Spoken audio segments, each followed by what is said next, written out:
Hello दोस्तों, कैसे हैं आप। आशा करती हूँ कि आप अच्छे होंगे और मन लगाकर पढ़ाई कर रहे होंगे।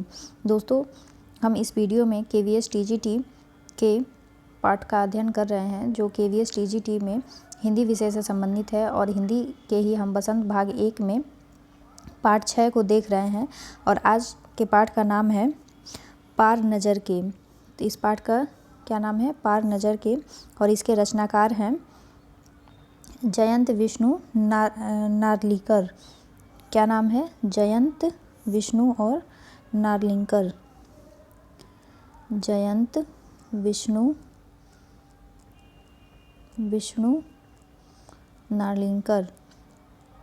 और ये जो है ये एक कहानी है। इस कहानी के माध्यम से हम देखेंगे कि किस तरह के प्रश्न परीक्षा में बन सकते हैं। जैसा कि हमें पता है कि जो KVS TGT की परीक्षा हो रही है, इसमें अपने विषय से कुल 100 प्रश्न आएंगे। तो 100 प्रश्न में हम कम से कम 90 प्लस प्रश्नों को हल करने की कोशिश करेंगे कि 90 प्लस हमारे प्रश्न सही हों। और उसके लिए हमें विषय का अध्ययन करना ज़रूरी है। और सिलेबस में भी NCERT की ही किताब को दिया हुआ है कि NCERT की किताब से प्रश्न बनेंगे। तो हमें ये NCERT की किताब को पूरी तरह से पढ़कर देखना है कि किस किस तरह के प्रश्न परीक्षा में बन सकते हैं और कोई भी प्रश्न हमसे छूटे ना। तो इसलिए हम कोशिश करेंगे कि पूरे पाठ को देखें और समझें और इसके प्रश्नों को हल कर सकें। तो चलिए दोस्तों, हम सेशन की शुरुआत करते हैं। और अगर आप इस चैनल पर नए हैं तो चैनल को सब्सक्राइब ज़रूर कर लीजिए, ताकि ऐसे ही वीडियो आपको आगे भी मिलती रहें। और अपने दोस्तों तक भी इस चैनल को ज़रूर शेयर कर दीजिए। तो देखिए दोस्तों, इसमें दिया है पार नज़र के। इस पाठ का नाम है पार नज़र के और इसके रचनाकार हैं जयंत विष्णु नार्लिकर। इसमें है कि वह एक सुरंगनुमा रास्ता था। आम आदमी के लिए इस रास्ते से होते हुए जाने की मनाही थी, लेकिन छोटू ने एक दिन अपने पापा का सिक्योरिटी पास लिया और जा पहुंचा सुरंग में। फिर क्या हुआ? छोटू, कितनी बार कहा है तुमसे कि उस तरफ मत जाया करो। फिर पापा क्यों जाते हैं उस तरफ रोज़ रोज़? पापा को काम करना होता है। रोज़ाना यही वार्ता हुआ करता था छोटू की माँ और छोटू के बीच। इस तरह एक सुरंगनुमा रास्ता था और छोटू के पापा इसी सुरंग से होते हुए काम पर जाया करते थे। आम आदमी के लिए इस रास्ते से जाने की मनाही थी। चंद चुनिंदा लोग ही इस सुरंग नुमा रास्ते का इस्तेमाल करते थे और छोटू के पापा इन्हीं चुनिंदा लोगों में से एक थे। आज छुट्टी थी और छोटू के पापा घर ही पर आराम फरमा रहे थे। नज़र बचाकर चोरी छिपे छोटू ने पापा का सिक्योरिटी पास हथिया ही लिया और चल दिया सुरंग की तरफ। वैसे तो उनकी पूरी कॉलोनी जो थी वो ज़मीन के नीचे बसी थी। यह जो सुरंगनुमा रास्ता था, अंदर दिए जल रहे थे और प्रवेश करने से पहले एक बंद दरवाज़ा का सामना करना पड़ता था। दरवाजे में एक खांचा बना हुआ था। छोटू ने खांचे में काट डाला, तुरंत दरवाज़ा खुला। छोटू ने सुरंग में प्रवेश किया। अंदर वाले खांचे में सिक्योरिटी पास आ पहुंचा था। उसे उठा लिया। कार्ड उठाते ही दरवाज़ा बंद हुआ। छोटू ने चारों तरफ नज़र दौड़ाई। सुरंगनुमा वह रास्ता ऊपर की तरफ जाता था, यानी ज़मीन के ऊपर का सफ़र कर आने का मौका मिल गया था। मगर कहाँ, मौका हाथ लगते ही फिसल गया। सुरंग में जगह जगह लगाए निरीक्षक यंत्रों की जानकारी छोटू को नहीं थी, मगर छोटू को प्रवेश करते ही पहले निरीक्षक यंत्र में संदेहास्पद स्थिति दर्शाने वाली हरकत हुई। इतने छोटे कद का व्यक्ति सुरंग में कैसे आया? दूसरे निरीक्षक यंत्र ने तुरंत छोटू की तस्वीर खींच ली। किसी एक नियंत्रण केंद्र में इस तस्वीर की जांच की गई और खतरे की सूचना दी गई। इन सारी गतिविधियों से अनजान छोटू आगे बढ़ रहा था। तभी जाने कहाँ से सिपाही दौड़े चले आए, छोटू को पकड़कर वापस घर छोड़ आए। घर पर माँ छोटू का इंतज़ार कर रही थी। बस अब छोटू की खैरियत न थी। छोटू के पापा न होते तो छोटू का बचना मुश्किल था। छोड़ो भी, मैं इसे समझा दूंगा सब। फिर वह ऐसी गलती कभी नहीं करेगा। पापा ने छोटू को बचा लिया, बोले, छोटू, मैं जहाँ काम करता हूँ ना, वह क्षेत्र ज़मीन से ऊपर है। आम आदमी वहाँ नहीं जा सकता, क्योंकि वहाँ के माहौल में जी ही नहीं सकता। तो फिर आप कैसे जाते हैं वहाँ? छोटू का सवाल लाजमी था। मैं वहाँ एक ख़ास किस्म का स्पेस सूट पहनकर जाता हूँ। इस स्पेस सूट से मुझे ऑक्सीजन मिलता है, जिससे मैं सांस ले सकता हूँ। इसी स्पेस सूट की वजह से बाहर की ठंड से मैं अपने आप को बचा सकता हूँ। ख़ास किस्म के जूते की वजह से ज़मीन के ऊपर मेरा चलना मुमकिन होता है। ज़मीन के ऊपर चलने फिरने के लिए हमें एक विशेष प्रकार का प्रशिक्षण दिया जाता है। छोटू सुन रहा था। पापा आगे बताने लगे, एक समय था जब अपने मंगल ग्रह पर सभी लोग ज़मीन के ऊपर ही रहते थे, बगैर किसी तरह के यंत्र की मदद के, बगैर किसी खास किस्म की पोशाक के हमारे पुरखे ज़मीन के ऊपर रहा करते थे। लेकिन धीरे धीरे वातावरण में परिवर्तन आने लगा। कई तरह के जीव धरती पर रहा करते थे। एक के बाद एक सब मरने लगे। इस परिवर्तन की जड़ में था सूरज में हुआ परिवर्तन। सूरज से हमें रोशनी मिलती है, उष्णता मिलती है। इन्हीं तत्वों से जीवों का पोषण होता है। सूरज में परिवर्तन होते ही यहाँ का प्राकृतिक संतुलन बिगड़ गया। प्रकृति के बदलते हुए रूप का सामना करने में यहाँ के पशु पक्षी, पेड़ पौधे, अन्य जीव अक्षम साबित हुए। केवल हमारे पूर्वजों ने इस स्थिति का सामना किया। अपने तकनीकी ज्ञान के आधार पर हमने ज़मीन के नीचे अपना घर बना लिया। ज़मीन के ऊपर लगे विभिन्न यंत्रों के सहारे हम सूर्य शक्ति, सूरज की रोशनी और गर्मी का इस्तेमाल करते आ रहे हैं। इन्हीं यंत्रों के सहारे हम यहाँ ज़मीन के नीचे जी रहे हैं। यंत्र सुचारू रूप से चलते रहें, इसके लिए बड़ी सतर्कता बरतनी पड़ती है। मुझ जैसे कुछ चुनिंदा लोग इन्हीं यंत्रों का ध्यान रखते हैं। बड़ा हो जाऊंगा तो मैं भी यही काम करूंगा। छोटू ने अपनी मंशा जाहिर की। बिल्कुल, मगर उसके लिए खूब पढ़ना होगा। माँ और पापा की बात सुननी होगी, माँ ने कहा। दूसरे दिन छोटू के पापा काम पर चले गए। देखा तो कंट्रोल रूम का वातावरण बदला सा था। शिफ्ट खत्म कर घर जा रहे स्टाफ के प्रमुख ने टीवी स्क्रीन की तरफ इशारा कर दिया। स्क्रीन पर एक बिंदु झलक रहा था। वह बताने लगा, यह कोई आसमान का तारा नहीं है, क्योंकि कंप्यूटर से पता चल रहा है कि यह अपनी जगह अडिग नहीं रहा है। पहले कुछ घंटों के दौरान इसने अपनी जगह बदली है। कंप्यूटर के अनुसार यह हमारी धरती की तरफ बढ़ता चला आ रहा है। अंतरिक्ष यान तो नहीं है? छोटू के पापा ने अपनी संदेह स्पष्ट किया। संदेह हमें भी है। आप अब इस पर बराबर ध्यान रखिएगा। छोटू के पापा सोच में डूब गए। क्या सचमुच अंतरिक्ष यान होगा? कहाँ से आ रहा होगा? सौरमंडल में हमारी धरती के अलावा और कौन से ग्रह पर जीवों का अस्तित्व होगा? कैसे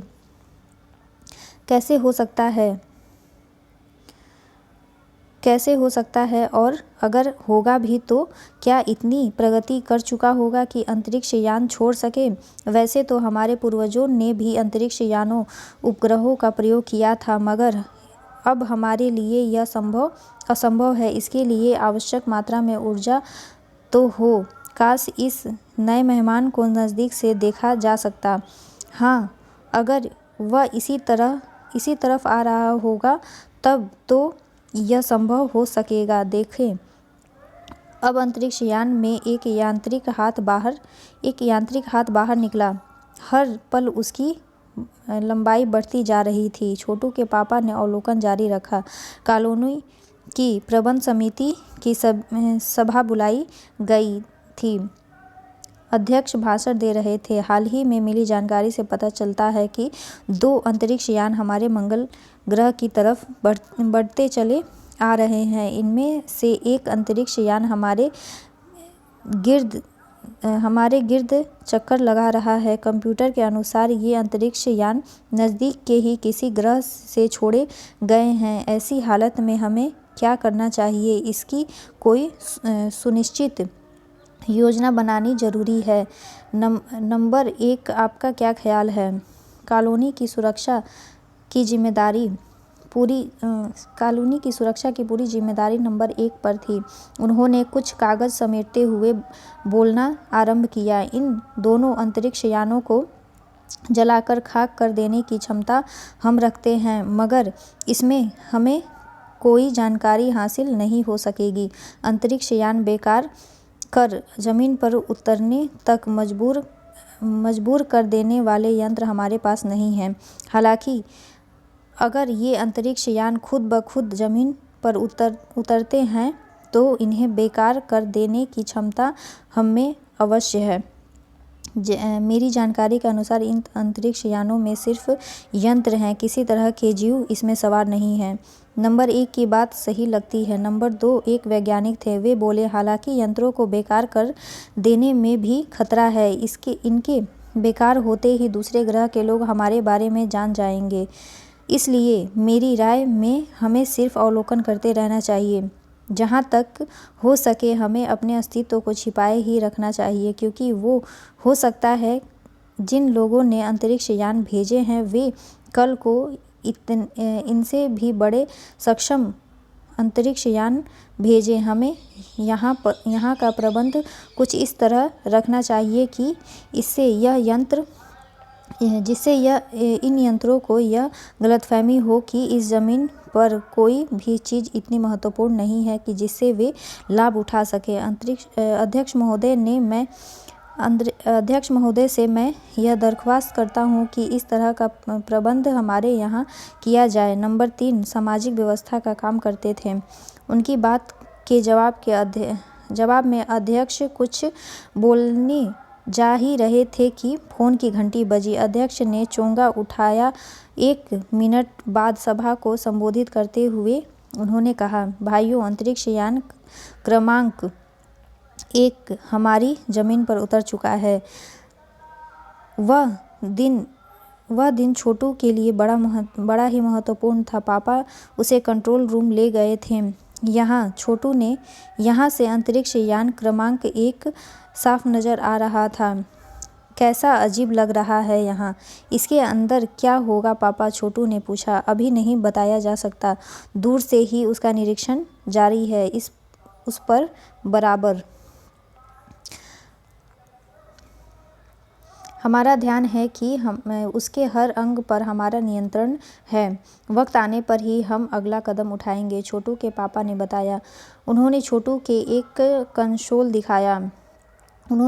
एक कंसोल दिखाया जिस पर कई बटन थे। अब अंतरिक्ष यान से एक यांत्रिक हाथ बाहर निकला। हर पल उसकी लंबाई बढ़ती ही जा रही थी। वह शायद ज़मीन तक पहुंचकर मिट्टी उकेर लेना चाहता था। सब लोग स्क्रीन पर दिखाई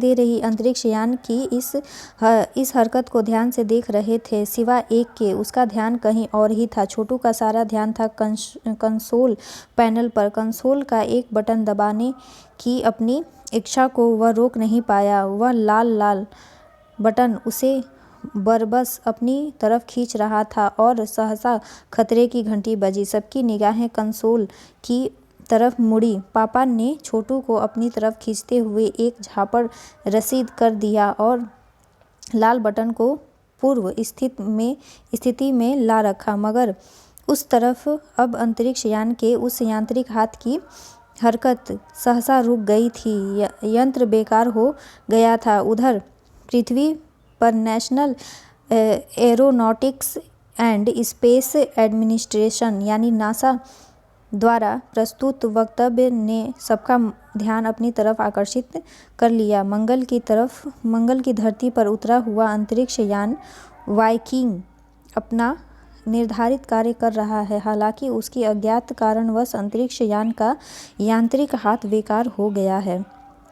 नासा के तकनीशियन इस बारे में जांच कर रहे हैं तथा इस यांत्रिक हाथ को दुरुस्त करने का प्रयास भी जारी है। इसके साथ ही कुछ ही दिनों बाद पृथ्वी के सभी अखबारों में छापा। नासा के तकनीशियनों को रिमोट कंट्रोल के सहारे वाइकिंग को दुरुस्त करने में सफलता मिली है। यांत्रिक हाथ ने अब मंगल की मिट्टी के विभिन्न नमूने इकट्ठे करने का काम प्रारंभ कर दिया है। पृथ्वी के वैज्ञानिक मंगल की इस मिट्टी का अध्ययन करने के लिए बड़े उत्सुक थे। उन्हें उम्मीद थी कि इस मिट्टी के अध्ययन से इस बात का पता लगाया जा सकेगा कि क्या मंगल ग्रह पर भी पृथ्वी की ही तरह जीव सृष्टि का अस्तित्व है। यह प्रश्न आज भी एक रहस्य है। दोस्तों, जैसा कि मैंने आपको बताया था कि इस पाठ यानी पार नज़र के जो कहानी है, इसके जो रचनाकार हैं वो हैं जयंत विष्णु नार्लिंकर।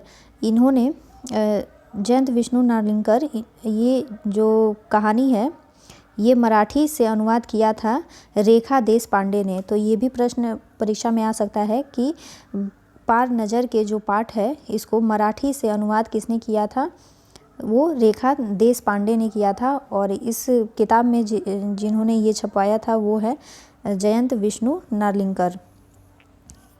फिर है इसमें प्रश्न आ सकता है कि छोटू का परिवार कहाँ रहता था। तो हमने शुरुआत में ही पढ़ा है कि छोटू का परिवार जो है या छोटू के परिवार की जो पूरी कॉलोनी है वो ज़मीन के नीचे बसी हुई थी।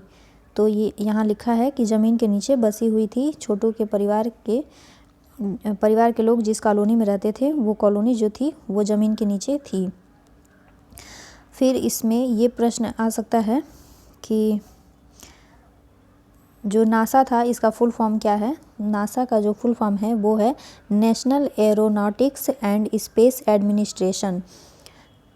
और जो यांत्रिक यंत्र जो है, जो अंतरिक्ष यान जो है उसका क्या नाम था, उसका नाम था वाइकिंग नामक अंतरिक्ष यान जो पृथ्वी से मंगल ग्रह पर भेजा गया था। इसका भी नाम आप याद रखिएगा। और आइए हम अभ्यास प्रश्न देख लेते हैं। छोटू का परिवार कहाँ रहता था। तो अभी मैंने बताया कि छोटू का परिवार जो था वो ज़मीन के अंदर कॉलोनी में रहता था। छोटू को सुरंग में जाने की इजाज़त क्यों नहीं थी, क्योंकि उसके पास कोड नहीं था या पासवर्ड जो कार्ड होता है वो नहीं था। तीसरा है कंट्रोल रूम में जाकर छोटू ने क्या देखा और वहाँ उसने क्या हरकत की। तो सब जानते हैं कि वहाँ पर छोटू ने कई तरह के डिवाइस देखे और उसमें से एक जो कंसोलर था उसको छोटू ने दबा दिया, जिससे जो अंतरिक्ष यान था उसकी हरकतें रुक गईं। फिर है चौथा प्रश्न, इस कहानी के अनुसार मंगल ग्रह पर कभी आम जनजीवन था, वह सब नष्ट कैसे हो गया। तो पृथ्वी के परिवर्तन सूर्य के परिवर्तन के कारण जो वहाँ के मौसम की जो गतिविधियाँ थी वो परिवर्तित हो गई। इसी कारण वहाँ पर आम जनजीवन जो था वो समाप्त हो गया या नष्ट हो गया। पांचवा है कहानी में अंतरिक्ष यान को किसने भेजा था। तो अभी मैंने बताया कि अंतरिक्ष यान को जो था वो नासा ने national aeronautics and space administration ने भेजा था पृथ्वी से मंगल ग्रह पर। छठा प्रश्न है नंबर 1, नंबर 2 और नंबर 3 अजनबी से निपटने के कौन कौन से तरीके सुझाते हैं और क्यों। तो हमने इस पाठ को पढ़ा है। उम्मीद है कि आप सबको ये पाठ अच्छा लगा होगा। और इसमें यहाँ देखिए जो भाषा की बात, तो इसमें दिया है वार्तालाप शब्द वार्ता धन आलाप के योग से बना है। यहाँ वार्ता के अंत का आ और आलाप के आरंभ का आ मिलने से जो परिवर्तन हुआ है उसे संधि कहते हैं। तो इसी प्रकार की संधियाँ इसमें करने को दी गई हैं। तो देखिए शिष्टाचार में हमें इसका संधि करके बताना है कि किस तरह से होगा। तो शिष्ट धन आचार, इसका जो शिष्टाचार जो है इसका हो जाएगा शिष्ट धन आचार। और है फिर श्रद्धांजलि, तो श्रद्धांजलि का श्रद्धा धन अंजलि। और दिनांक का दिन धन अंक दिनांक। फिर उत्तरांचल उत्तर धन अंचल। सूर्यास्त सूर्य धन अस्त सूर्यास्त। अल्पाहार अल्प आहार। तो इस तरह से हमने इस संधि को देखा और ये भी प्रश्न में परीक्षा के प्रश्नों में आ सकते हैं। इस तरह के प्रश्न हमें ध्यान में रखने हैं। फिर देखिए यहाँ पर चौथा प्रश्न है, नीचे दिए गए शब्दों के दो रूप दिए गए हैं, एक संज्ञा और दूसरा विशेषण। वाक्य बनाकर समझो और बताओ कि इनमें से कौन से शब्द संज्ञा हैं और कौन से विशेषण। तो हम देखिए इसमें बताते हैं, आकर्षक, ये जो आकर्षक शब्द है ये उसकी विशेषण है और आकर्षण है ये संज्ञा है। फिर प्रभाव और प्रभावशाली, तो प्रभाव जो है ये संज्ञा है और प्रभावशाली ये उसकी विशेषण है।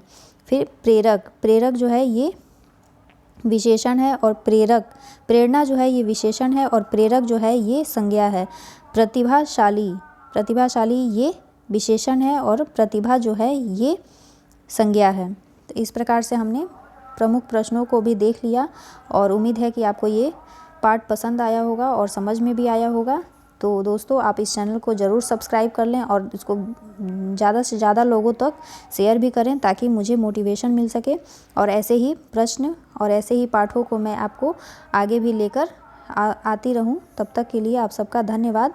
आप कमेंट बॉक्स में अपने प्रश्नों को ज़रूर लिखें ताकि मैं उसके भी जवाब आपको दे सकूं। लाइक और सब्सक्राइब चैनल को ज़रूर कर दें और मुझे भी मोटिवेट करें।